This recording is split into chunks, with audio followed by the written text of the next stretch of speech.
Casual Magic has been brought to you by Cool Stuff Inc., where you can get cool stuff. Use the code CASUAL for 5% off your order. We're also sponsored by Quiver Time, makers of the Quiver and Bolt deck cases and other fine card-holding accessories.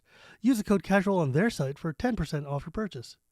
And by Architect, a deck hosting website that doesn't sell anything, but they like me and I like them, so kindly use them for all your deck list needs. Now, on to the show.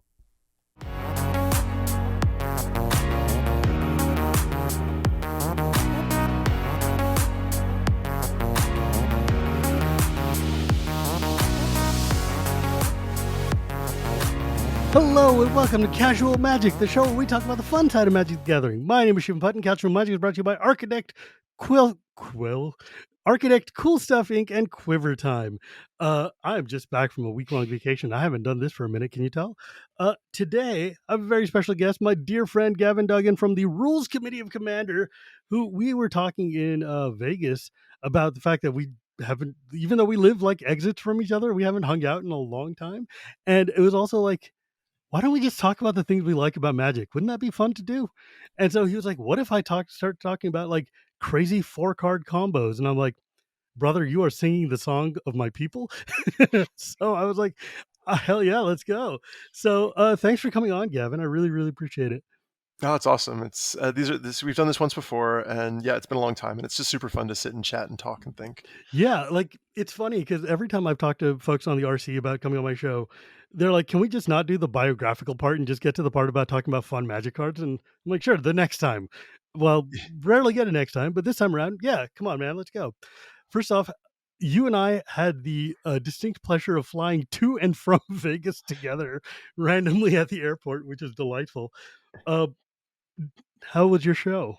I know it was a weird one for all of us. It was weird. It was a little different. It was nice to see people and just kind of get some closure around Sheldon's passing and talk to people. That was, obviously part of it. But no, I mean, it was great. Like from like minute one, you and I met up in the airport lounge and we're sitting there just shooting the breeze. Yeah. I got to play my single box Eleveri deck, which I had built from a WoW set box, and it was holding its own against you. It was holding its own. Yes, it's a really solid. Like they did a really good job with this set. I like it. The set was fun, and the deck looked kind of cool. It's nice and themey. It's good that they've gotten away from parasitic mechanics. So yeah, we did that. We flew out. Food was good. I didn't play any cards. I mean, I played Magic, but I didn't play any gambling like all weekend. You know what? I hardly played any Magic either at the time. Like I was so busy doing, like I should have told you this is my first post-con podcast, so I'm just gonna spend a few minutes like talking about the biggest event that happened. And it's like I overextended myself a little bit, which I do literally every single con, but this time it went crazy. Like I had a signing event, then I had 3 panels over the 3 days, 2 on one on the other, and all this other stuff. I was so busy running around between things that, like, aside from Verhe's like mystery event and like 1.5 games of Commander, I literally didn't play Magic. Like the second and third day, I didn't even bother bringing my decks. I was just like, why carry the weight of the thing I'm not gonna? It's just like dragging me down. I did. I brought some decks and I played a ton of Magic. This is, I mean, you know me. I'm always just wandering around, like observing games. You have the ability of anonymity, man. Like it's nice. Even with you showing up on things like this, people are still gonna be like, "Wait, Verhe's on the rules committee?" I'm like, "No, the other Gavin." They're like, there's another Gavin. There it is, and it's great. I mean, I also kind of bland appearance and all the rest of it, so it's good. But played a ton. I mean, and actually I did have a lot of people, because I was wearing a badge for the first time. I was wearing a big old badge that said, "Hey, this is who he is." And I had, like, at one point I had a lineup of people to get me to sign something. I mean, it was only 4 people, but it was still like somebody was like, "Who's that?" And they're like, "Oh, it's the rules committee guy." I'm like, "Okay." So I'm signing playmats. And I'm like, I'm doing the thing. Dude, the funniest thing in the world was I saw somebody go up to Kibler and like ask him to sign a card, and he stood up to sign a card, and suddenly there were 10 deep waiting for him, and he was in the middle of the hall, and him and Olivia were like in the middle of a game just sitting at a table, and it's like suddenly there's a queue, and I'm like, oh my god. Yeah. I mean, it was a little bit of a twist from Seattle. I think I told you about this in Command Fest Seattle that I went up to earlier in the year. And I had like one of my favorite experiences. This kid, I was chatting with some friends from Loading Ready Run, and someone comes up and was like, "Hey, sorry, can I borrow your pen?" I'm like, "Sure, what's up?" He's like, "I need you to, oh, that's Olivia Gobert Hicks, she's on the rules committee, and so I need to." So he borrowed my pen so that he could run off to get Olivia's signature on his playmat. That's the Um, best. and it made me so happy. He was honestly so earnestly pleased and excited that, Do you remember the first time we met Rebel and when she came to San Francisco and we yeah, went into the car shop and her friends knew who I was and had no idea who you were? no idea. And they It were was good. totally just like agog that they're talking to a member of the CAG. And I'm like, like the dude who created the rules committee thing. That was a lot of fun because there was a lot of CEDH folks at that place, and we were Yeah. just playing casual. But they, like, one of them gave me like a primer on CEDH and like how to do this and all the rest of it. And then afterwards, at the end of it, Rebel was like, "Have you ever played CEDH?" I'm like, "Yeah, I used to play Doomsday for like several years." Um, and I Yeah, decided man. my brain hurt. Oh god, it was so much fun. It Like, I was. think my favorite of those is definitely in Philadelphia when, like, I was talking to these kids about their commander decks, and it was at the end of a line for Josh and Jimmy, who are their own level of celebrity, and, like, it was just like, "Oh, who are you waiting for?" They're like, "Oh, Josh and Jimmy." I'm like, "Wow, they're really cool people." And these are, like, maybe a couple of 13-year-olds, 12 to 13-year-old kids, and I'm like, "Wow, do you guys play Commander?" They're, "Yeah, we just built our decks. We're here. We're super excited to see our favorite YouTube." I'm like, "All right, that's awesome. Tell me about your decks." We talked for a minute. Everybody else in the line around them knew who I was Oh, because nice. they all knew me because I'm very identifiable, whatever. And they were just like, but they noticed that I wasn't saying anything. And Right. I was just like, and they were very much like, "Mm," This is you sweet. know, This is and I awesome that was it's just like, earnest, all and you right, just want to great. protect that. Yeah. And I was like, all right, well, it was great to meet you guys. I hope you have a lot of fun and you'll see a lot of cool people here. And then I walked away and I overheard one of them's like, that's one of the dudes who runs Commander. And they're like, and you could hear this yell like across all like, What? what? It was just like, yeah, fist bump, let's go. Yeah, Oh my it's good. god. It's Yeah, great, I don't know. and It was these people are cool. so cool to meet all the people this time around. There were so many nice people, and it was so weird because, like, half the people I'd meet, there would be, like, this super excitement of, like, "Yeah, look, I haven't seen my old friend in a long time," and the other half, we would just collapse into each other just, like, weeping about, like, "Oh, no," the loss of Sheldon affected us all, and his memorial was real rough. Like, Mhm. it was cool, but it was, like it was a tough one for some of us in the audience. Uh, Catharsis is important, man. It's not yeah, no, supposed to it's be definitely easy. important. If it was But easy, it normally wouldn't work. yeah, exactly that. Normally, though, when you're crying on the magic floor of a con hall, it's because you just got schooled, not you know? Yes. But Yeah. it was important, and it was good to be in the presence of, our community, and, yeah, it was a lovely tribute. If you guys haven't checked it out, Watsy put the video that Brian David Marshall did up on YouTube. It, is lovely. And my favorite part, or the part that just, like, kind of tilted me, I guess, is, like, at the end, BDM's putting up a bunch of tweets from, like, Magic Luminaries and Commander Faithful about, like, Sheldon and, like, memories and cool things, and they're all like, "Rip, and we'll miss you," and stuff, and then mine is like, yeah, there was this one time that he used Reigns of Power and just schooled the entire table that we were just completely in awe. And I'm like, really? Really, BDM? That's the one you're gonna pick? Like the That's time that Sheldon like ate my lunch? truthfully, if I knew Sheldon, and I knew Sheldon pretty well, Yeah. the that's the story he would want told. Yeah, right? Um, either the one where he schooled or the one where you schooled him, or some amazing play, some memory that was meant. And the fact that these memories got left behind, that's the important part. Dude, I gotta tell you though, if you haven't heard this story, so we were playing a online game with the Play EDH folks, and player A sits there and they put a wrath on the stack. Now player B was Sheldon, and C was a dude who he had foretold a card. And so we all have our creatures and we're all sitting there like, uh-oh, what's gonna happen? And you know, the wrath is on stack. Player C flips over this foretold card, which is the white foretold, which says all of your creatures phase out for the turn and come back. Oh dear. And so in response, and we're like, oh well, we're scooping up our creatures and stuff. And Sheldon goes, hang on a second, taps his mana, Reigns of Power, which is a blue instant, which says, your table and my table switch places. And so he takes his Yep. creatures and gives it to player C. Player C's creatures go to him. The Wrath. foretelling resolves, bounces all of Sheldon's creatures to Valhalla. The wrath comes, cleans the table, and then those damn things phase back and go back to Sheldon. And we're just like, this is the what the hell just happened? This is insane. Because like half of us had never seen Reigns of Power before, No. let alone that kind of BS trickery, which requires reading like all the players and knowing exactly how to do this. I'm like, that is one of the That's a coolest. true commander stack. Oh yeah, Like, it's just where things yeah. start going bonkers. That was one of the The, coolest plays I've ever seen. yeah, I mean, I think we talked once about the famous line where someone in a commander game at a pro tour, like early days of commander, was like, in response to your some draw spell. I don't remember what it was. Some big draw spell was like, in response to that, I'm gonna flash in Chains of Mephistopheles using Vidalcan Orrery.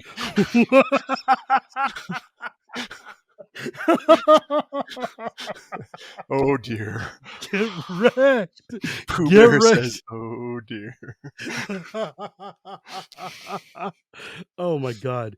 Um, but yeah, like honestly, those are the kind of stories that I wanted to bring you on here for because for me, the joy of Magic and especially of Commander, the thing that brought me here in the first place was the ability to play these kind of just Mhm. ridiculous combos and stacks. Like, did I ever tell you about like my favorite combo of all time, which is one of the reasons that I wanted to like get into this format, is a combo from my childhood, which was Ornithopter, which is obviously a 0 mana 0/2, and then Enduring Renewal, which is that card which says like whenever a creature dies, Bring it it back. goes yeah, it comes back to your hand. Like, let me read that card specifically because it's dumb but important and hasn't been printed in, like, forever. I played that in a standard deck in a PTQ once. God, in Ice Age? Or no, it was in Time Spiral too, It yeah. came back in Time Spiral, and it turns out if you had the creature you could sack to gain life for each white card in your hand. Oh, yeah, one of the Soul Sisters things. Yeah, No, yeah, whatever, I know what you're talking about. and so you could just keep recurring it again and again, and I could just like fog lock my opponent. So, in oh, Jesus Christ. So, yeah, Enduring Renewal is 2 white, white enchantment. Play with your hand revealed, and if you draw a card, reveal the top card of your library instead, and if it's a creature, you put into the graveyard, otherwise you draw a card, and whenever a creature is put into the graveyard from the battlefield, you bounce it back to your hand. That's the relevant part. When a creature goes from the battlefield to the yard, it comes back to your hand. And then so Ornithopter, Enduring Renewal, Ashnode's Altar. So I can just Okay. sit there and start pitching it and looping it, get infinite mana, and then Fireball. A And I hit fireball. and this is from my high school days. So we were playing 12-person like massive multiplayer games of Mhm. Magic. And so, I sit and I fireball the entire table for like 75 or something, and it's the most Did they amazing make you feeling in do the the world. math? Did they make you do the math on all the Well, X's and the Y's and the the first time a friend of mine did this to me, I sat and I cast reverse damage, that old white spell or something, and he's yeah, just like, I guess I have to pick a number, don't I? And I'm like, you sure do. have you ever seen the printing of Fireball that actually has an X and a Y? Yeah, from the beat down box set. Yeah. It's so good. I actually think it's better that way. You know what? Like Fireball is one of those cards where it's like it makes intuitive sense, but it doesn't make textual sense. Nope. Right? Like people understand when you say, yeah, you can pay X mana and split however you want. You just got to pay one for every target. Writing that down in a way that's programmatic enough for the Magic game to understand is like when you have X targets and Y targets, and you're like, bro, I think it was pretty good because it was just X damage divided by Y, and yeah. you added them all two up. But yeah, no, and combos like that are actually great. Those, and I think that's what we were going to talk about. It's just like those Yeah, 4 card combos. And combo gets a bad rap in Commander. it does, and it makes me so sad. I mean, combo is one of my favorite things in Magic. It's why, like every commander deck I have has combos in it. It's just Okay. part of what I do. And I think that's fine, but it's like the first thing you should always do is sort of examine why are combos why are they unpopular? And the Right. answer is they're often hard to interact with. All right. If it's a 2 card combo, and it's very easy to assemble a 2 card combo in Commander, you've got lots of time, tutors, Hmm. you know, you don't give people the opportunity to interact. There's no story, it's just, oh, it's done. So Yes, this is why I think combos that use more pieces, exactly. they're cool, they're fun, they're interesting. That's precisely. I mean, that's the thing. Like when people think combo and they're like, "Oh, I hate combo," they're talking about like 2 card combos. Your like, your standard whatever comes into play. I win with, I don't know, pick a random 2 card combo. Like Right. it's weird. There's like so many stupid 2 card. What is the I mean, the the baseline would one be where Hulk Flash, right? Hulk Flash yeah, is your Flash Hulk base or like the 2 black cards that whenever I gain life, you lose life, and that exquisite yeah, blood and uh, yes. I feel so embarrassing that I can't remember the Exquisite Blood combo because that's like one of the most fundamental two card combos ever. Yeah, Um, there's Exquisite Blood and um, Bound. No. no, it's like hang on, let me pull out the deck that I've got it in. um, I feel so stupid. Sanguine Bond. Thank you. Yeah, Sanguine Bond. You gain life. Target opponent loses that much life. Exquisite Blood. When they lose life, you gain life. Rinse and repeat. Whee! Yeah, you just Yeah, do I that. built a whole white black deck based around aristocrats and life gain, and everybody I hates mean, it I except think me. that it's actually a really cool place to start because Exquisite Blood and Sanguine Bond, Mm, people often think is fair, is sure. reasonable, because it costs so much. It costs like Yes. 11 mana and 2 cards. Yeah. Um, Neither of which actually does the thing. You still need some way to trigger the first point of damage. but that's usually pretty straightforward. Yeah. That's not the hard part. But yeah, they still don't give a lot of opportunity to. I actually have a deck full of like 2 or 3 card combos that are Mm, just like it's just black and red cards. The one that I think is really fun is uh, Repay in Kind, which is a 7 mana black sorcery. Everybody's life total becomes the lowest life total in the game. So if the life yes. total, if somebody has 12 and everybody else has more, everybody's life total becomes 12. Okay, cool. This is actually a decent card because you can use it to like bring everybody's life totals back down and then smack someone and knock them out. But you can combine it with Lich.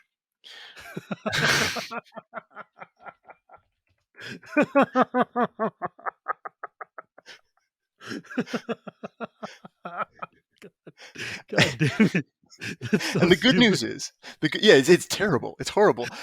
But the reason that people don't mind is threefold. One, it costs black, black, black, black, black, black, and Yes. 5. Okay, cool. You okay, buddy? Two, if you play the Lich first, and you have to play the Lich first, and then don't cast your Repay in Kind until the next turn, You're stuck not with a lich only in play. you're stuck with a Lich in play, and people can kill you pretty easily. So that's good. Let me read Lich for all the children. All Oh right. yes, So that's going to be I'm going to read the unlimited version of Lich. It says you lose all life. First off, it's a 4 black mana enchantment.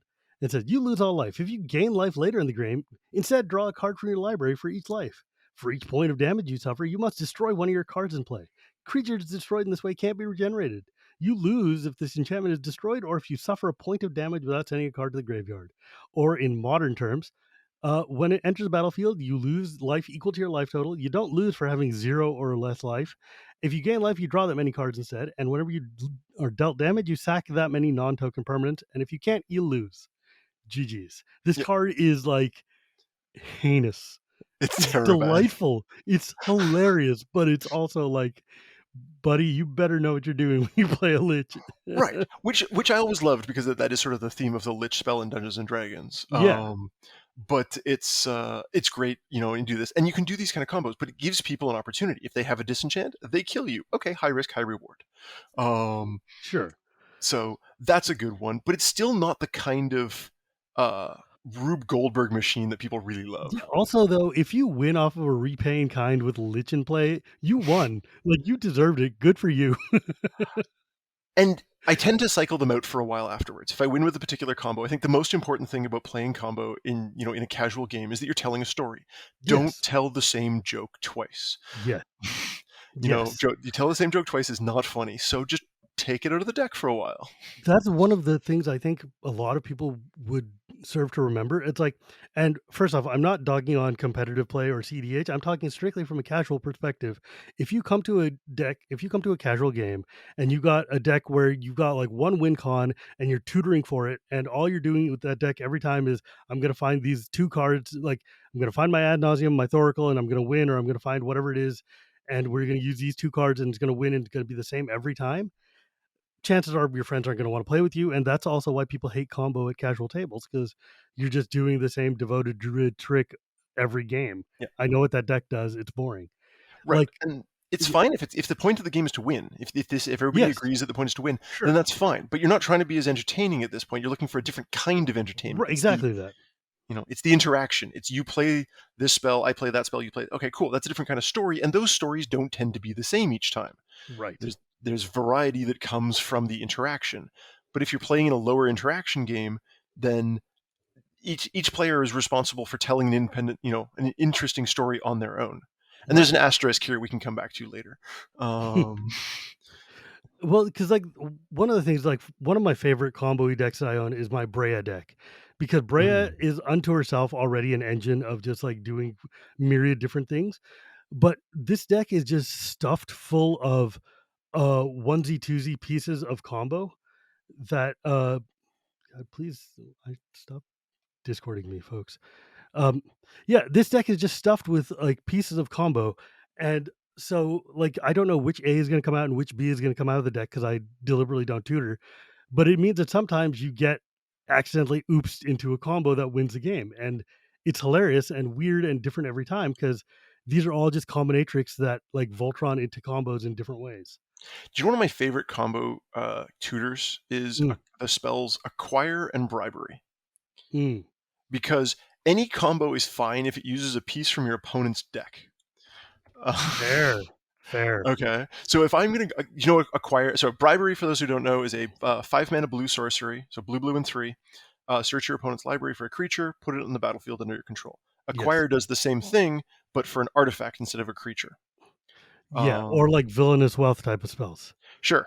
Um, and so these ones, if you're like, oh wait, you're probably playing this, and I have that, so I'm gonna go and get it from your library, and now we're starting to get Rube Goldbergy. Yeah, see, I love that because it's like the same way like when somebody wins with a Gaunty deck, they're like, "I won with your deck, man. Like, what? Anything you're mad about happened from you." And like, My deck sucks. I'll play yours. exactly.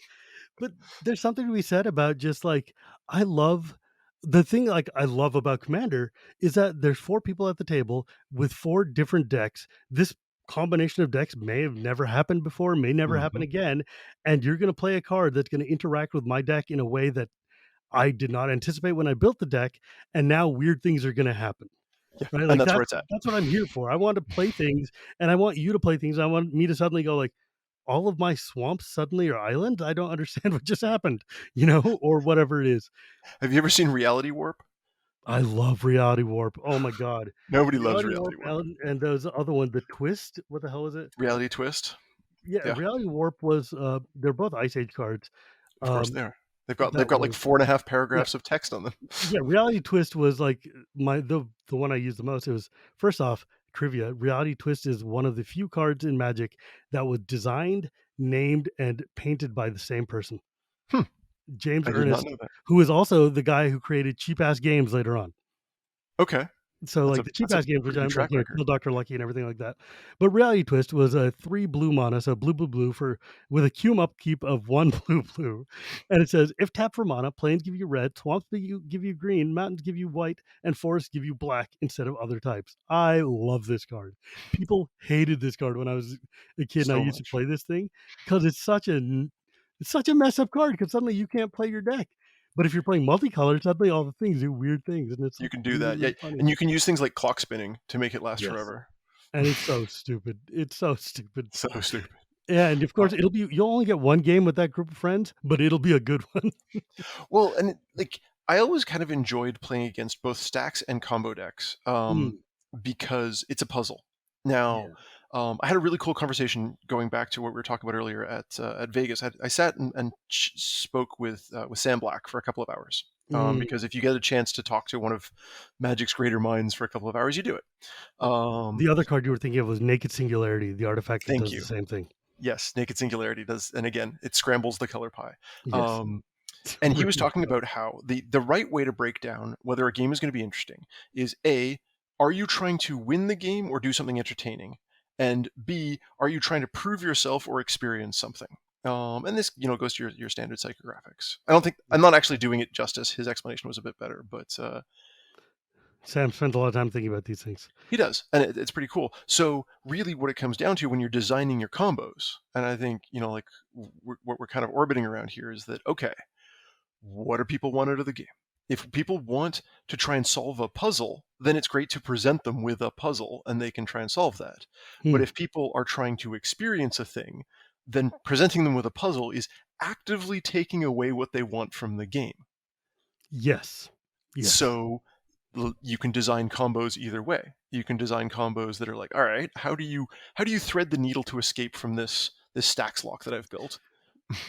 Or here's a thing. What's gonna happen? Watch the I think hands. I think you've actually hit on something right there, which is one of the reasons why a lot of people don't like playing against decks in EDH, especially, is because they're like, "Look, I built my deck to do a thing. I want to do the thing or whatever iteration of the thing it is." I mean, a lot of people deride this as being like, "Oh, you want to play solitaire?" It's like, well, kind of. I want this to work. I want this deck to blow up and explosively in a really cool way. And I did not build it with the intention of trying to be stopped. And a lot of people are like, but you've got to. You're playing a game of Magic. My job is to interact with you. It's like, yeah, but I want to see your deck do that crazy thing too. I And think like, that's yeah, a little there's bit, a but lot of that's people pretty who sit far there. out. Yeah, and there's a lot of people though who are like, so wait, you want to just have your deck do a thing and me do a thing, and then we compare at the end? And it's like, well, yes, but then Okay. there's also like there's the other half of it, which is like, I want to do this thing, but I also want to do it with the challenge of you trying to stop me from doing the thing, right? And Which that's is like, yeah, and that's sort of closer to the middle sort of thing. I think the yes, folks who are purely like, "Look, I'm gonna do my thing, you do your thing, and let's see what happens first." That's a pretty small portion yeah. of the even in Commander, even in Even for social like Magic, that's a pretty even me, small I'm part. not quite there. There Right. are a few decks where I'm like, look, let me just do this one time and then I'll take it apart. But yeah, like, it took me a long time though, and it's a problem a lot of people have the first time they build a commander deck, is they sit there and they're like, "I built this deck solely with this idea of synergizing with this one commander or with this combo or with this idea of a theme, whatever I've got," and they forget to build in chunks for like, "Oh, I have to deal with you guys. Like, I have Yes. to wrath your board, or I have to kill your creatures, or I have to counter your spells to protect my stuff." They forget about that, and then they play a game with a deck and they get shellacked because the other people are like, "I sword supply for your commander, and you're now just stuck." And then they get salty and they go home and they rip out chunks and put in actual interaction, and then they have a good time. I do, and I think they will have usually have a better time, and I think, Yeah. like, it doesn't have to be Swords to Plowshares. I think it's important, you can still play in an interactive world where you're using 4 mana, 5 mana interaction. One of my favorite spells of all time, is Draining Welk. Mm. Draining Welk is a 6 mana creature, blue, blue, and 4 with flash. Counter when it enters the battlefield, you counter spells, and you put counters on your creature. I think it starts as a 1/1 flyer, and you I put love +1 that +1 card counters. because Right, it's and it's the other half of the mana drain. right, but it's and look, is this good in a cheap fast game? No, clearly not. But it's interaction where more things are happening. It's not less things are happening. So one of the ways you can use interaction and still create more stories, more interactivity, is when your counter spells create 8/8 flyers. Okay, Yes. all right, now we're dancing. That is very f and it costs you 6. Like, Sure. you can't really get salty about a 6 mana counterspell. I mean, you I, can, but, like, really? It's cost 6, man. Like, chill out. right. So then, yeah, I mean, interaction is good, and especially if you're a combo player, if you're looking to play combos, then you really have to accept that some people are going to try and stop you. Yes. That the slower your plan develops, if you're just building up creatures and building up a board, and then eventually smashing or crashing or insurrectioning or whatever, and we should talk about insurrection at some point and whether that's a combo. But point being, the slower your Insurrection build is up, only a combo in the sense that everybody else has to have something on the table. It's not a combo. It's a it's win. not. Insurrection is just a crater hoof with somebody else's creatures. Yeah, but the question, does it still have the same problem that combos or 1 or 2 card combos do, where it's just like 1 card, everybody dies? Yeah, but it's Well, also how much mana does insurrection cost? 9, Right? 8, Like, exactly. 9. At that point, you better win. I agree. Even me, who want to play the slowest, dirtiest games on the planet, will say, like, "Look, man, if that costs 9 mana, I better win." And, like, if It's by the the time I got chainsaw to phase. by the time that I got to 9 mana, we have had a lengthy game because 'cause I'm not ramping or whatever in this deck, and so it's like, it's slow and lumpy, and by that time, okay, yeah, fine, you won. It's like, now if you, like, Insurrection or Crater Hoof on, like, turn 3, that's a combo that people hate, right? Like, That's there's not a lot of chances for interesting things to happen. But I think what we're sort of what we're touching on is that one of the things you can do with your combos, and I would still consider that so I guess it's a 2 card combo. It's my insurrection and your creatures. is it Uh, is so we should consider, are we talking about combo or are we talking about synergy, right? Like, well, synergies is something else entirely because you can use synergy to build up over time, even if it's not immediately ending the game. hmm, But I think the primary problem that a lot of players have playing against combo is that they don't see it coming. They don't feel like they have the opportunity to interact with it. Maybe some of that's on them. They could have interacted if they were a little bit more forward thinking, but with 100 cards in the deck, but it's that opportunity for interaction is really what people are unhappy with. And I mean, I'll be honest, I prefer um, the thing that I hate most. Hate's too strong of a word. The thing that I really don't like in Commander games is when an interesting game suddenly ends unexpectedly in an anticlimactic way. That's Yes. my number one thing that is disappointing. It only happened once in Vegas, but someone was like, "Oh, cool! So I do this. You guys know that I can put these two cards together and do." And I was like, "Oh, all right." No, so much for where that was going. One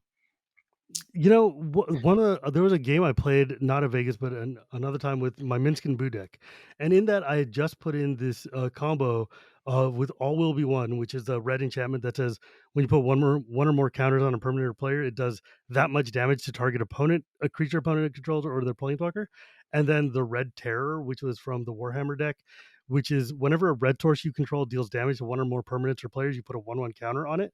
So basically, it ends up being like an infinite. You zap the table. Lasers. Yeah, like, and I played this and I realized because it was like 4 and 5 mana, and I had just ramped into it, and I looked at my hand and I saw I was like, "Oh, it's turn 4 or 5, we barely just got started." And I basically pulled out my hand, I laid it on the table and said, "Okay, guys, look, I've got the win in my hand right now. I'm gonna take this card out and replace it with a different one on my sideboard just because the game has just started and I'm not up to winning right now. But I just want you to know this combo just happened. This is how it works. It's really cool. GG's. Let's keep going." Yeah, I think that is a very mature thing to do. Is just cycle a card, and just be like, I'm just going to cycle this one because this isn't the place or the time or the place. Right. And I don't think anybody will usually object to Yeah, and that. I everybody mean, was like, "Oh, neat. Okay, well, let's keep going and do yeah. the other thing." Right. Yeah. Um, so yeah, I mean, and there's speed, there's complexity, there's opportunities to interact, there's lead time. Just the fact that if you tell people, by the way, my plan with this deck. So you've seen my Archangel Avacyn deck, right? The Yes. one where I have that altar, the gorgeous two-sided Yes. stained glass. So that is effectively a combo deck. It has a bunch of pieces that flicker out my creatures, and then a bunch of pieces that blow up the world. Jokel hops and Yeah. Decree of Annihilation and stuff like that. God. Okay. And it's usually like end of turn, Ghostway, untap Decree of Annihilation, or something to Jesus that Christ. effect. Okay. Okay. But I tell everybody at the beginning of the game, especially if I've never played against this deck, okay, so this is what this deck is trying to do. Cool. Mhm. And people, like I'll say, make sure you sandbag a couple of lands. Like if you've got 5 lands, maybe don't play the 6th until you draw the 7th. Stuff like that. And with a little bit of advance notice and planning ahead, people don't really object to that combo that much at all. They can often do interesting things. They can Teferi's Protection in response. Like, Yes. I think it was Toby or Sheldon. Actually, I think it was Sheldon sandbagged the Teferi's response for like 9 turns, and I like punched him pretty hard with some creatures just to make sure that see if he had anything, and he took it. And then I was like, okay, fine, obliterate. It's uncounterable. And he's like, great, Teferi's response. I was like, oh dear. Oh my god, Teferi's response. Oh, that card is honestly a bit of a bear. So if you haven't heard of Teferi's response, which is like a rare from Invasion, 1 in a blue counters target spell or an ability opponent controls to target the Oh, land you control. sorry, I'm not thinking of Teferi's response at Yeah, all you then. went Teferi's Protection, right? Thank you. Yes, Which Teferi's is one that Protection. phases your team out, because I've seen somebody pull out a Teferi's response in a Commander game out of nowhere, and it was just like, "What? Oh dear. What the hell?" I mean, they won because they just completely hosed the thing, but it's also like because That's a narrow bullet, my it's such friend. a narrow card, but they were like, "I'm tired of Wasteland." Fair. Um, Yeah. yeah, but All the so cards like that. Teferi's cards used to suck before the Planeswalkers came out. I'm just saying, they were all very narrow and very bizarre. And now they're just like they started with Teferi the creature, and then Teferi the planeswalker, and it's been all downhill from there. No, actually, Yes. there's some fun cards there, but Well, yeah, I'm just saying, like, do you remember Teferi's Veil? Whenever a creature you control attacks, it phases out at the end of Zout. combat. Yeah, I was gonna say, doesn't that have something to do with phasing? Yeah, like all of them did. They sucked. They all sucked. Teferi's Puzzle Box, of course, that Well, combo that's a good card one. of That's joy. okay. So let's see if we can wrap a 4 card combo around Teferi's puzzle box that isn't um what's his nuts? Pardon me. Uh uh the guy, the annoying Nekuzar. Oh god, So yeah. So okay. Teferi's puzzle box is a 4 mana artifact, from like a million years ago, and it's from like Visions, and it says when at the beginning of each player's draw step, that player puts the cards in their hand on the bottom of their library in any order, and then draws that many cards. So it's kind of like Mind Moil. It's kind of like all those sort of effects, but it's real irritating because you're just like at the beginning of your draw step, just pitch your entire hand and then draw that many cards. Yeah, I think people get, some a certain type of person gets very frustrated by it because they're like, I can't plan more than one turn in a row. Whereas, like most people, say four or five players out of the game, will just be like, okay, all right, pitch them, draw a new hand, do a thing, pitch them, draw a new hand, do a thing, and just see how it goes. So I Like, like I it because love it's it, man, because 'cause I'm just like, "Yeah, I want to see more cards from my deck, that's why I put them in there." what am I doing? What are we doing today? Um, Yeah, like, now if you're a jerk, you'd be like, "Narset?" sure, Narset there's all one of sorts them? of Yes. terrible things you can do with it. Like, the Um, one of the worst experiences I had was with, back when Leovold was still legal, and it was just like, "Sure, Leovold plus Puzzle Box means you just don't ever draw ever again." yeah. That was fun. In general, cards, any piece that doesn't let your opponent draw cards, is gonna have a very high bar for people to enjoy it. There's very few people who are going to enjoy playing when they don't get to draw any cards. That might be the most fundamental part of Magic. Yeah. Um, don't really understand why they thought that was a good thing to mess with as much as they did for many years. It's There were a lot of cards in Magic that were just like, "Hey, what if they didn't get to play? Like, wouldn't that be cool?" I It's like, mean, you know why Birds of Paradise "Cool?" will never get printed again in Standard, right? No, why? Stone Rain. Stone Rain? Stone Rain, the 3 mana destroy I know target what Stone lands. Rain does, but why Yeah, would because it Birds of Paradise on turn 1 let you Stone Rain on turn 2, and that ended way too many games before they even started. Yeah, but they haven't printed Stone Rain in like Well, 1,000 years so either. now they may be able to bring it back, and they have Llanowar Elves and all the rest of it again. But Yeah, yeah, the day they bring back Stone Rain. Okay. the well, this is the thing, they probably won't ever bring back Stone Rain. Yeah, But I do wish they would bring back more cards that blew up lands. I think we need to, like, and I say this is the most degenerate ramper there is. I think we need to get more punishment for ramp that You are singing my song. You wanna but I like don't but, like, they gotta do it in a way that's not, it like can't punish everybody else for starters. And yeah, most of the things that punish ramp punish everybody else more, which is not doing what it wants. We need yeah. cards that are like I honestly wish they would print. I was talking about this in Vegas with someone. I wish they would print a price of progress for basic lands.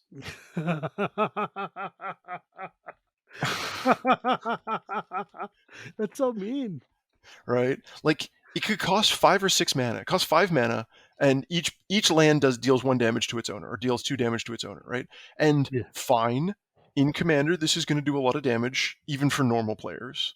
It's actually quite viable in normal formats. And if someone's just like, look, I have 13 lands. Actually, you know what? The thing is, I sit there and I laugh, but that's true though. Price of Progress, and honestly, normal Price of Progress would hose a lot of commander decks. It's pretty It would good. completely just like Price of Progress, which does 2 damage to a player for each non-basic they have, or the modern text is like it does damage equal to double the number of non-basic. That's stupid. It does two Sure. damage for each land you have, but yeah, like there's a lot of people I know who have like zero basics in their deck who just eat it Yes, immediately to Price of those Progress. people, those people tend to get smacked pretty hard. But the problem is that it does hurt the players who are not ramping just as much, or if not Oh yeah, more, than the it person hits who's ramping, because everybody. the ramper has just basics, lots of basics. Yeah, Yes. there's actually a green enchantment that is at the beginning of your upkeep. At the beginning of each player's upkeep, this enchantment deals damage to that player equal to the number of non-basics they control. Mm. So it's only 1 damage per land instead of Trace of Progress, which is 2, but it does it every turn until the enchantment goes away. And usually the players go away first. Was that in Homelands?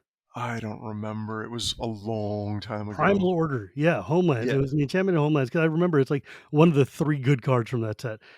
It's like during each player's upkeep, it does 1 damage to them for each non-basic they control. The card is The card is actually a house. In Commander, it is It's a disgusting. absolute brick house. It just hammers people. And it's like Um, forever, and you're just sitting there like, "Oh, I don't wanna waste a disenchant on this, but I'm getting killed by this card." yeah. It's so funny. Um, Um, yeah, I love cards from Homelands that do exactly that. We said we were gonna talk about combos, man. What happened? okay, so 4 card combos, or like, card combos with lots of pieces. How do you build a combo with lots of pieces that does interesting things, where you have some redundancy, because you want to Mhm, have some redundancy. That means you don't have to tutor quite so much. You can just try to pull things together. Um, you want your pieces to be cheap, same as any combo. You want your pieces to be resilient if possible, so that they can stick around while you assemble this contraption that you're building. The one that I was going to start with, I think the prototypical 4 card combo is the stations from Mirrodin. Do you know mm, these? So yes. let's walk through those, because I think it's kind of a good template. Okay, let me pull them up because, they are the blasting station and friends, Yes, et right? So, al. let's see here, because they're all from 5th Dawn, and they're all, like, the unbroken cards from this set. Um, There were 7 of them.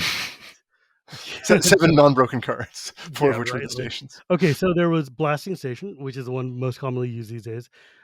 It's a 3-mana artifact. Tap to sack a creature. Blasting Station does 1 damage to target creature or player. When a creature comes into play, you can untap Blasting Station. Then there's Grinding Station, which is sack an artifact. Target player puts 3 cards from his or her library into his or her graveyard. When an artifact comes into play, you can untap Grinding Station. Then there was Salvaging Station, which is a 6-mana artifact, which is return tap it to return target non-creature artifact card with converted mana cost 1 or less from graveyard to play. And when a creature is put into the graveyard from play, you can untap this one. And Summoning Station was a 7 Oh, mana right. one, which is the 7 mana artifact which says tap, put a colorless 2/2 pincher creature into play. When an artifact is put in the graveyard from play, you can untap Summoning Station. Okay. So effectively, they go in this kind of cycle, right? Yeah, like if you can get all 4 of them in play, like individually, they're these little trinkets, and they're kind of useful. You can use one to make a 2/2 each turn, or you could use this one Yeah. to sacrifice to shoot something. But the sort of gimmick of them was, if you could get all 4 of them in play at a time, you could tap one, make a creature, tap the other, sack the creature, tap the first one, mill someone, and you'd go around and around the full cycle and combo somebody out. Okay, so this is an okay combo. Nobody's going to complain about you comboing in the most casual possible game, where you don't If even you tell get people all this is 4 of coming. them out, that's like an achievement right there, you know? Right. And I think you've hit on the key word. A cool combo, an interesting performative combo that is entertaining, is going to be an achievement. And people are going to be happy to see it.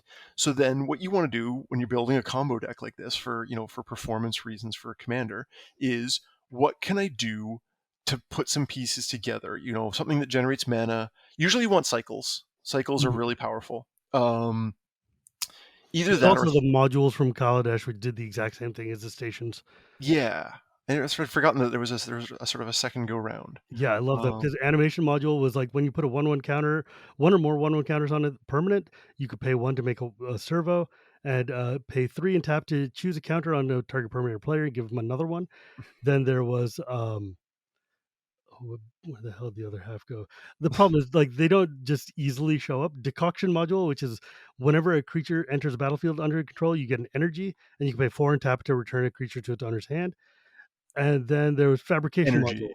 Whenever you get in 1 or more energy counters, you put a 1/1 counter on target creature you control, pay 4 and tap to get an energy. So basically, you make a creature, you put a 1/1 counter on it, and then you can just kind of go in this weird circle, and you end up with this cool energy machine. I Are there any very much. loops between those 2 cycles I of modules and stations? I think if you get all 7 in play, you just win every commander game.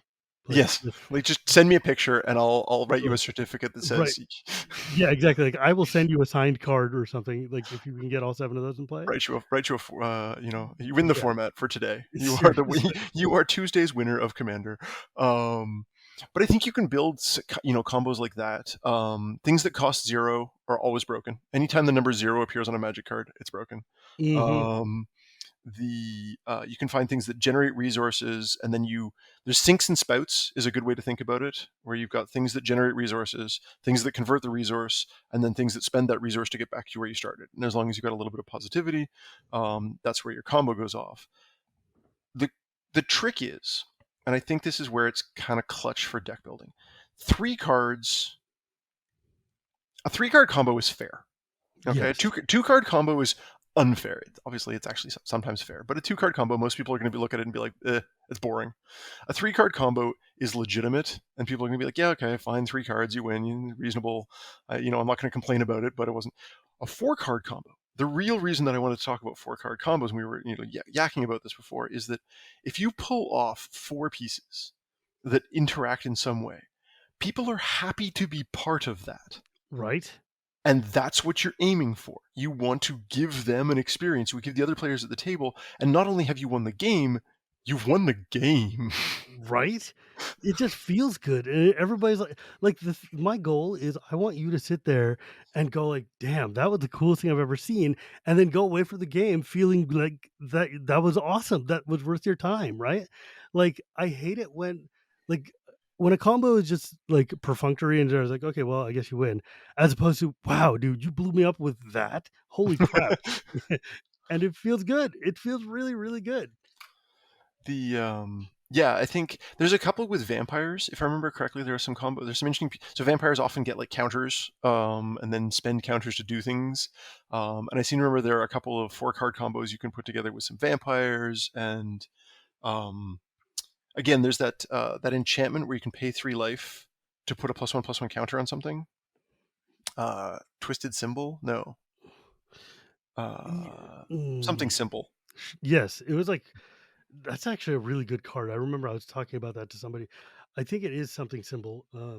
Yeah, Scott abuses it in his Marchesa deck. Unspeakable symbol. Thank you. Yeah, One black Unspeakable black Symbol. from Scourge.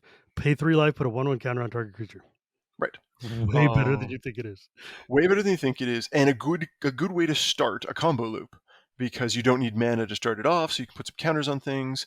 Um, Combos, I guess it's probably worth talking about the fact that a combo doesn't have to go off immediately. Right. So Scott Larrabee, fellow RC member, has a really cool Queen Marchesa deck that puts counters on things, and then they die, and then they come back, and he's sort of incrementally building up value from the fact that you can never get rid of the damn things. Pardon me, and it's Yeah, seriously. over time it just gets bigger and So bigger. annoying. It's so annoying. So That you deck just is just like it's like inevitability. That's what it is. inevitability, and a combo can just build up to inevitability, and that's fun. That's still kind of cool to see because it gives you an opportunity to interact. So here, let me give you a 3 card combo that's basically inevitability, right? So we got Woodfall Primus, the 5 Mhm. green, green, green, 6/6. When it enters the battlefield, destroy target non-creature permanent, and it's got persist, right? And then Mighty Emergence. Do you remember this card from Alara? 2 and a green enchantment. Whenever a creature with power 5 or greater comes into play under your control, you can put 2/1/1 counters on it. And then Uh-oh. Greater Good. Sack a Mhm. creature, draw cards equal to the sack creature's powers, and then discard 3 cards. Because Mighty Emergence puts the +1/+1 counters when the persisted Woodfall Primus comes back into play, they nullify each other, thus Mm. leaving you with a 7/7 Woodfall Primus that you can then sack to Greater Good again I to think have any your sack outlet will get you there. You don't even need greater good. You yeah, can but just it's blow just cute everything. green enchantments, it's like It's it true. could be literally any sack outlet will let get you there. So, do you know what the Grixmas thing where people like What? Grixmas was a competition, not competition. Sorry, an event on the old Commander forums. It was a white elephant kind of thing where you would build a deck and you'd send it to somebody, and then they'd send a deck to somebody else. So everybody got a Secret Santa and then would That build a sounds Commander deck. awesome. And the Commander deck had to be $40 or less, and you would send it to somebody else, and you just rotate it. And there's one of these on Reddit as well. And a few years back, I took part in this thing, and I didn't actually do a good job. I felt bad to this day because I didn't. I built a cool deck, I think, but it was kind of a bit of a mess. Anyway, the guy who got me that I got got a deck from in the Secret Santa was actually a whole persist plus. It's Grumgully. Do you know Oh, I Grumgully? love Drum Gully. It's Grumgully and a bunch of persist creatures and a bunch of things that happen when a creature enters the battlefield, cards that do something when a creature enters the battlefield, um, and a bunch of sack outlets. So this entire deck basically and there's like 8 or 9 cards in each category. So you just need Grumgully or one of the Grumgully replacements, a persist creature, a sack outlet, and an ETB trigger. and it's a budget deck. The whole deck cost like less than $40 or whatever it was. And this guy sent it to me, and it was cool. It's really really cool. I've played it on stream a couple of times, um, That and sounds awesome. it is. Although people don't, if you don't tell them what it's going to do, it's actually. I mean, it's actually an advantage in a sense, because if I don't tell people what the deck is going to do, they're like, "Why do you have a bunch of really janky cards on the battlefield?" And then all of a sudden it's like, okay, at instant speed I kill everybody. Um, Okay, so check this out. This is a 4-card combo from like 2010 era Magic, right? uh-oh. So Darien, King of Keldor, who's one of my favorite cards of all time, Mhm. the 4 white 3/3, who says whenever you are dealt damage, you can create that many 1/1 white soldier creatures, right? So you take damage, you make soldiers, and then Soul Warden, Mhm. which says when another creature enters the battlefield, you gain a life. Ashton Adulter, obviously you sack a creature, you get 2 colorless, and Dingus Staff from Dingus Tempest. staff. Dingus Staff from Tempest, which is 4 mana artifact, which says whenever a creature is put into any graveyard from play, Dingus Staff deals 2 damage to that creature's controller. So it starts with, you sack a soldier, the soldier gives you 2 colorless mana, it does 2 damage to you. Darien says, "Oh no, I took 2 damage. Here's 2 soldiers." Soul Warden says, "Here's 2 life." So basically, you get infinite mana, you get infinite enter and leave the battlefield triggers, you get this soldier, you've got this whole long combo thing, and you're doing a crap ton of damage to yourself. And it's just so funny. You And just it's go one of those, full Zoidberg. yeah, and it's one of those things where people are just like, what the hell? Why did you do that? What what just happened? It's so good. Oh, Yeah, I mean, it wasn't so okay. One of my favorite moments in on the RC stream. So we stream on Thursdays basically on Twitch. And one of my favorite moments of all time that I pulled off was that same deck I was talking about earlier, where it has a bunch of 2-card combos. And I was prohibited from ever playing this combo on stream again. So it tells you how bad it was. So I played Tunnelingus. Now Tunnelingus is a 2/1 creature for a red and a 1. And whenever a land enters the battlefield under a player's control, they take 3 damage. I think it's 3. Let me check. Silly Tunnelingus, I've forgotten your name. Tunnel Ignis? Yeah, Tunnel Ignis. Yeah, I'm like, Tunnelingus sounds like a Not Ingus, sex act. Ignis.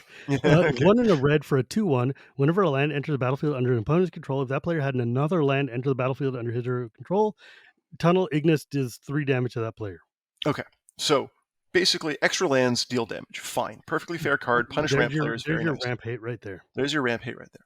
So then I played Thieves Auction. Thieves Auction. Thieves Auction is an 8-mana red sorcery where you exile all permanents, I hate and then you take turns, starting with the person who cast it, choosing cards to put back into play under your control. So it's just fair magic. You're just making all the permanents fair and equally balanced between everyone. Of course, And you get I to go choose, first. right? I go first, and I choose the Ignis. Of course you do. Oh God. God damn it. Oh. Okay, look. That is, yes, I would ban you from doing that too. Now, technically, this is a 4-card combo. Specifically, my Tunnel Ignis, my Thieves Auction, and your land and your other land and your other land and your other land and your other land and your other land. It's so goddamn dumb. I hate every word in this sentence. Oh my god. Okay. So you Okay. can make combos which make people laugh. Just don't do it more than once. Yeah, other good combos. Let me think. What are some great ones I've seen over the years? There's always. Do you want to tell the folks about Intruder Alarm and Intruder its alarm. and its Nothing on pedigree? taps. Every time a creature comes into play, all creatures on tap. Yeah. And there are many things you can do with this. Intruder alarm combos with sneezing though, right? Like that's just like saying, "Ooh, I comboed with intruder alarm." Okay, yeah, good. I Good comboed with job. Kiki Jiki. Okay, great. Right. Um, Okay. And Kikiji's another. So here's the question: can you build a combo with Intruder Alarm, which people laugh about? If it's just like this comes into play, I untap it, I return it to my hand, I replay it, I untap. I just bounce it up and down. Then yeah, no, nobody's impressed. yeah, But if you do this thing where this other thing interacts with it, You untap this creature, which allows you to bounce this other creature, which allows you to put this creature into play, and then you've got something that comes into play, which triggers people. Now you've got a Rube Goldberg machine, and people are like, okay, yeah, Yes. that's pretty fun. They need a disenchant, or a terror, or a, a counter spell, or a discard spell at instant speed, or any, you've given them lots of opportunities to Yeah. interact, so nobody complains. I just love when like cards just when combos just start doing weird. Like, I love it when, like, you put out a ton of creatures in play or you draw a ton of cards or just, like, Hmm.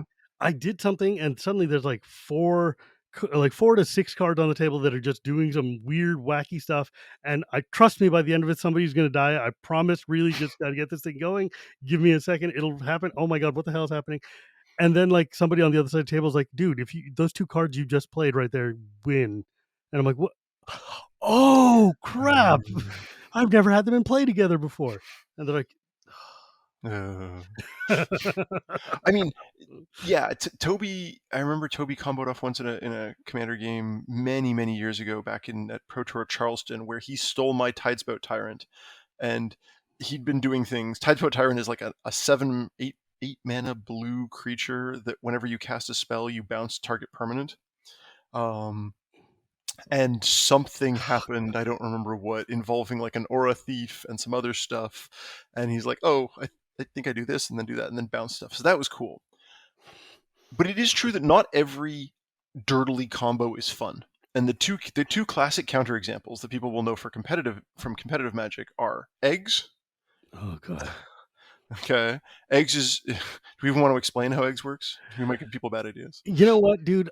The one final with eggs took so long that it was like it was the longest finals on Pro Tour history or something like that. It was like 3 Probably. hours long of That was just miserable. sacrificing eggs. Is effectively you've got a bunch of like 0 mana, 0/1 mana trinkets that like when you sack like Chromatic Star, when you sack them, Mhm. they draw you a card. You draw a billion cards and eventually generate a billion mana and then use the stupid like pyrite spell bomb or something to do 2 damage to your opponent and cycle through your whole deck a billion times with second sunrise and all this. Look, it's a deck that when somebody does it, you're like, I appreciate the work it took to build this. Never play with me again. Right. And Or like, so even though it's dirtily and interesting, if you were the first person to ever come up with this, fine, cool. you, I will golf clap quite happily. Like, that was well done, but no. Likewise, Fourth Horseman. So Fourth Horseman is another non-deterministic, combo deck where you use various Eldrazi to shuffle your library, and you do this. And the problem with Fourth Horseman is if you do it 100 times or 1,000 times, you basically can only scry. You can scry once repeatedly, I think. And if you do this like 40 quadrillion times, you can stack your deck.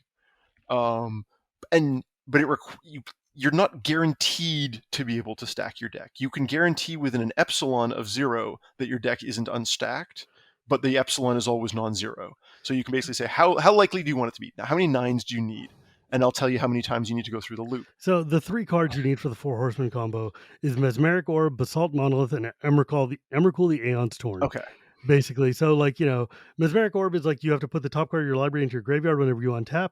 Basalt Monolith is a 3 cost mana artifact that combos with literally everything, and basically it can be untapped for 3 mana. So you tap it to untap and to untap and to untap, and then basically you put your whole deck into the graveyard, and then you can put Emrakul. You mill Emrakul into the graveyard, which causes you to shuffle your graveyard whenever.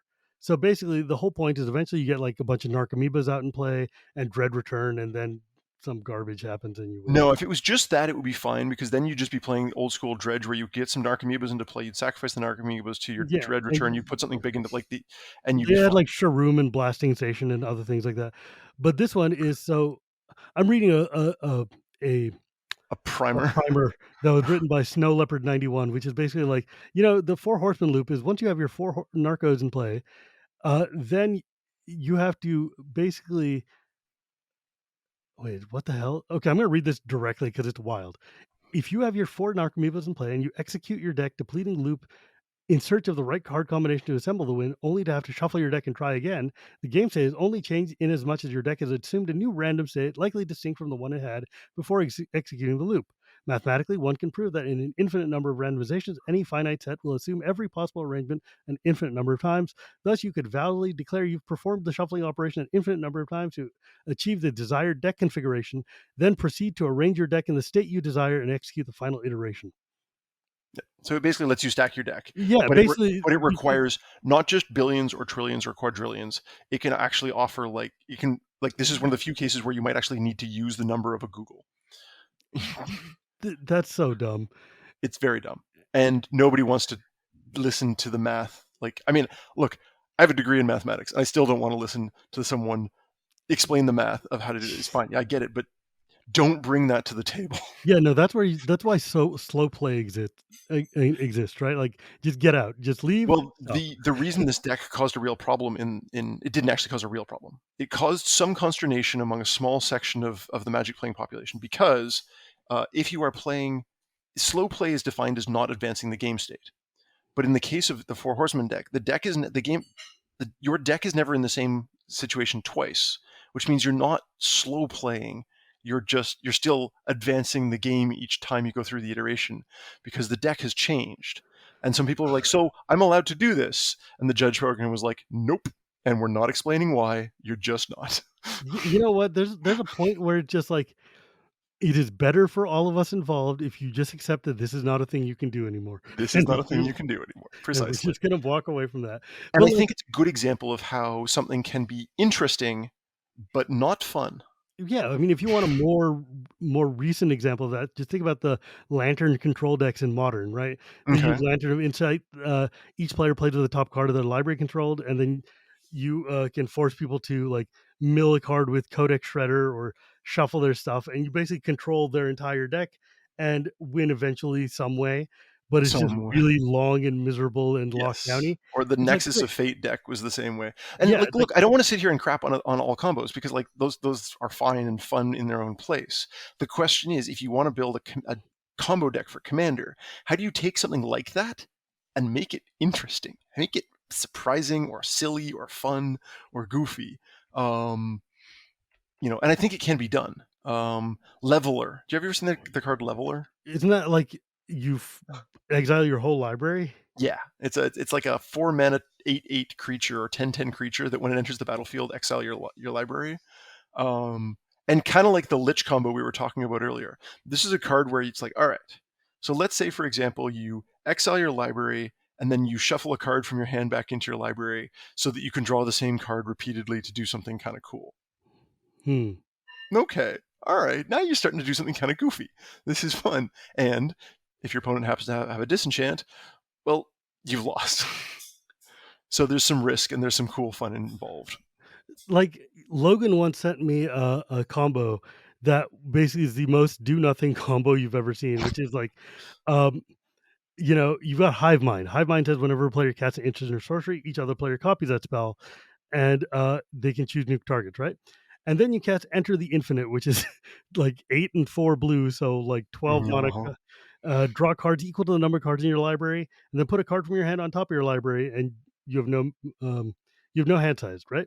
And then Lab Man, which is Okay. like if you draw a card when your library has no cards in it, you win the game. And then Temp with Reflections. Choose target creature you control, put a token on the battlefield that's a copy of that creature. Each opponent may put a token that's a copy of that creature too. So basically, uh, you effectively force the entire table to draw their entire decks, give everyone a lab man, and then cast any spell that draws everybody a couple of cards, and then you tie. And you tie. Yeah. I like it. It's just The like, okay. You Like, have done a that's right up there thing. with my channel stream of life, right? Like, okay, good. I guess you got it to work. Those were cards that you played. Those were legal cards. Sure happened. Oh my Someone god. on our stream, I'm trying to remember who it was. It might have been Beth. Um, no, no, no, no, no. It was it Ellie? Someone came on, one of our guests came on and played a combo deck where they played Forced Fruition and Fractured Identity and gave everybody else a copy of Forced Fruition. That is definitely Ellie. That is definitely Ellie. It's She loves that stupid card. Force Fruition, whenever an opponent plays a spell, they draw 7 cards. When there's 3 of them on the table, that's like, okay, every spell you play better be the right one.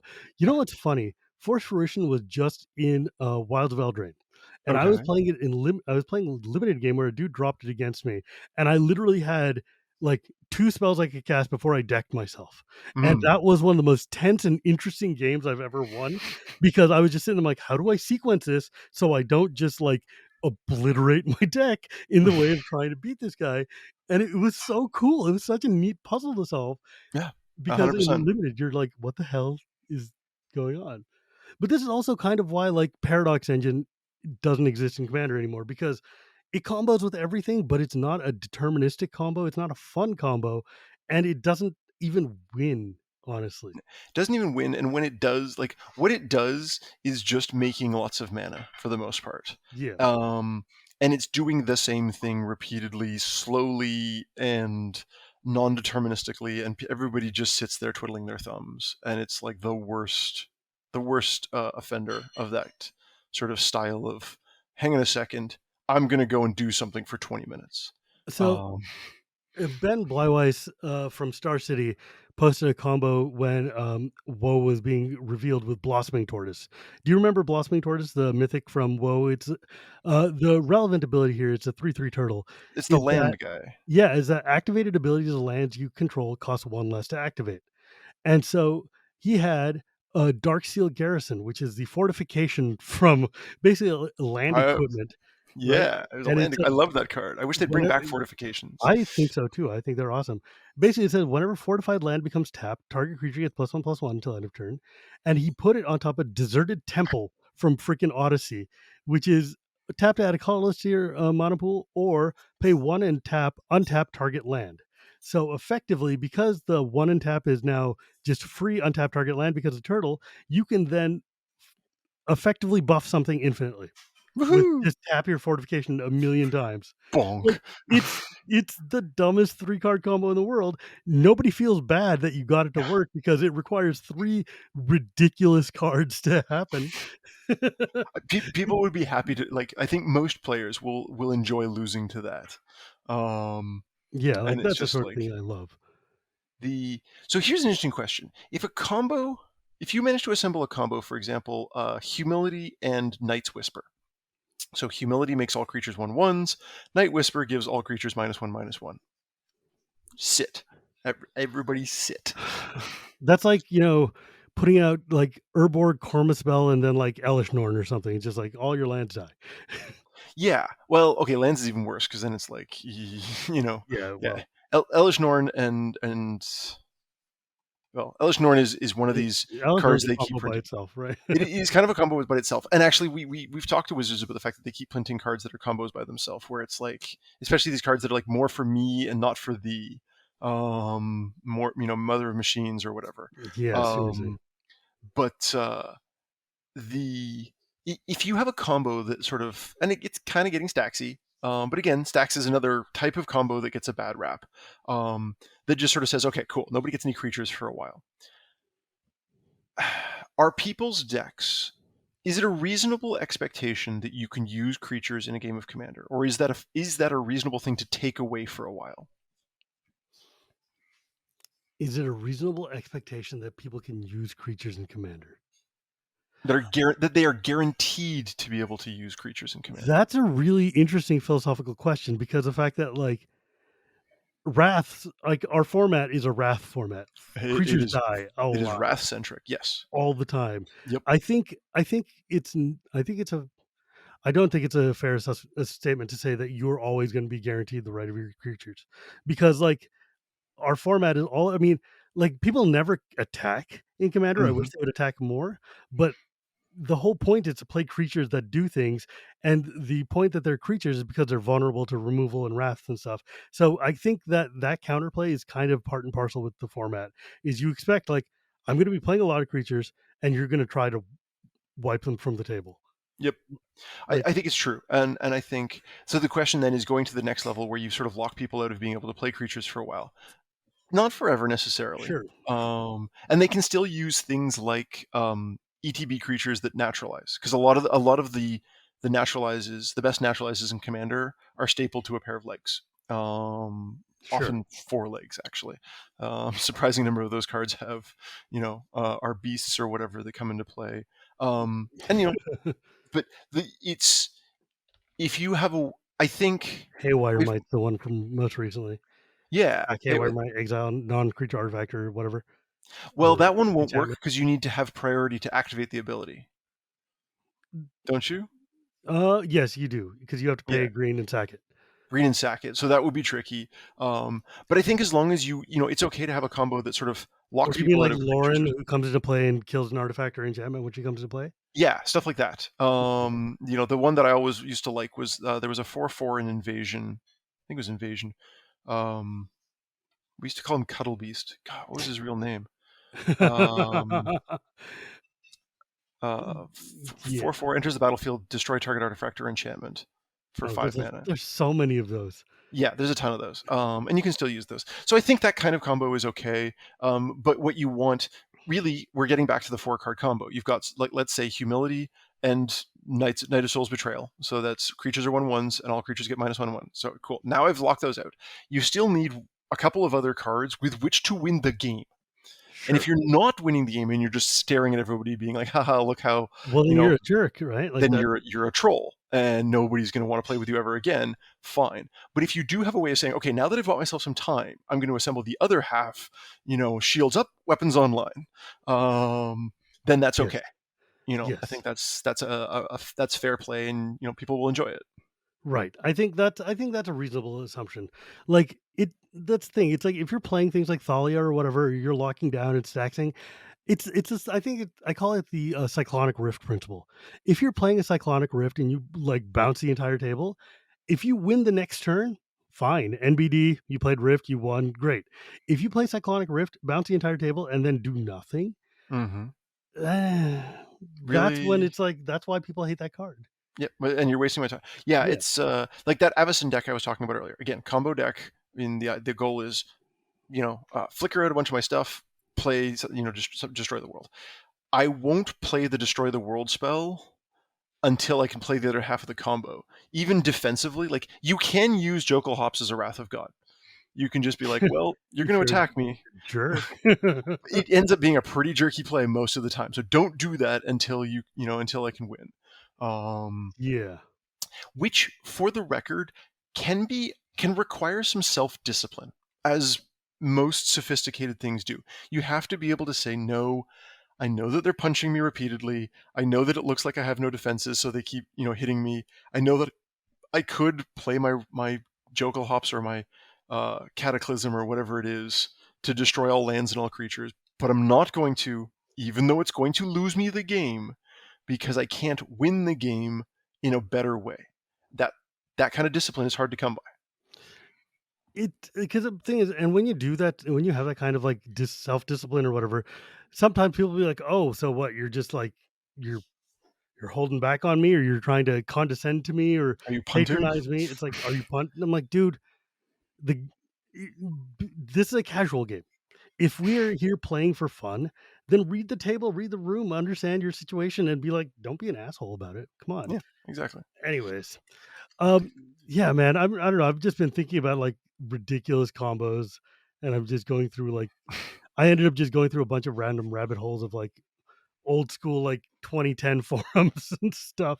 Yeah, absolutely. I don't know. I think there's a lot of like I think for me personally, and this is a thing that I have to quantify and be very specific about. For me personally, my happy place is playing Commander where we've gone into the late game and where we've got big expensive things and dumb combos are happening, right? Hmm. Like that is not for everybody. A lot of people prefer playing slower or faster games that are more efficient. They want their combos to win. I'm not judging, but I do think it would be more fun and it would be more interesting if we allowed room for decks to do that, to be able to dirtle and have a good time. I think Wati went too far into designing too fast cards, and they've now started slowing down and they're starting to make more interesting and tricksy and fun ways to play cool combos that are deterministic, but also just like you can see them coming and you can stop them. Like part of the reason I like creature based combos is because like they require so much work. They require you to protect your table. They require you to make sure that all your things are alive by the time your upkeep comes around.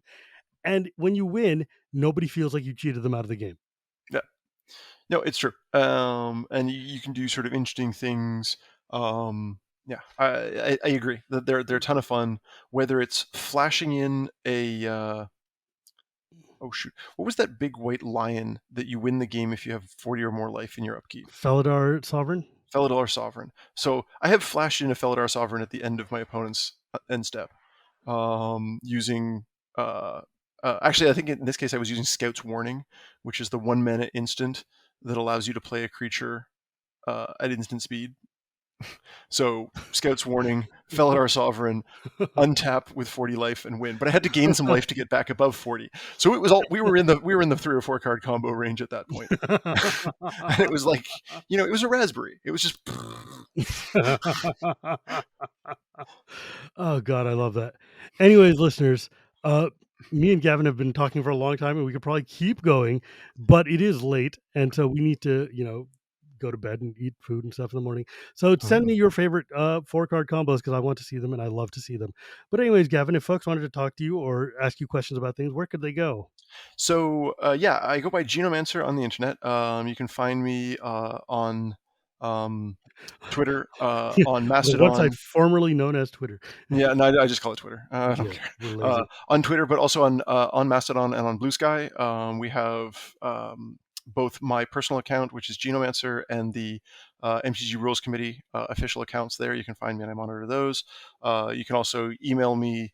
You can find me at mtgcommander.net, which is the website that I run with the rules. We also stream on Twitch on Thursdays, so feel free. Probably the easiest, lowest barrier place is just drop into the Twitch channel, which is twitch.tv/commanderrc. Come kibitz the games, ask questions. First time chats are always highlighted, so I'll see that and try, do my very best to answer those. I'm around. Come to some Magic events. I'll be there. Fair. And as always, you can find me at Gearpuri Gears or on Blue Sky or Mastodon or whatever. I'm on all of them. Wherever we end up going, you will find me. Or you will find me on, and you'll find this podcast on Cool Stuff Inc. every Tuesday and on YouTube every Tuesday. Thank you to my editor, EK. You can also find me on my other podcast, Sheepman Wheeler Love Magic, or my other podcast, The Chronicles of Dragonlance. And as always, my friends, it is not magic without the gathering, and we will see you next time.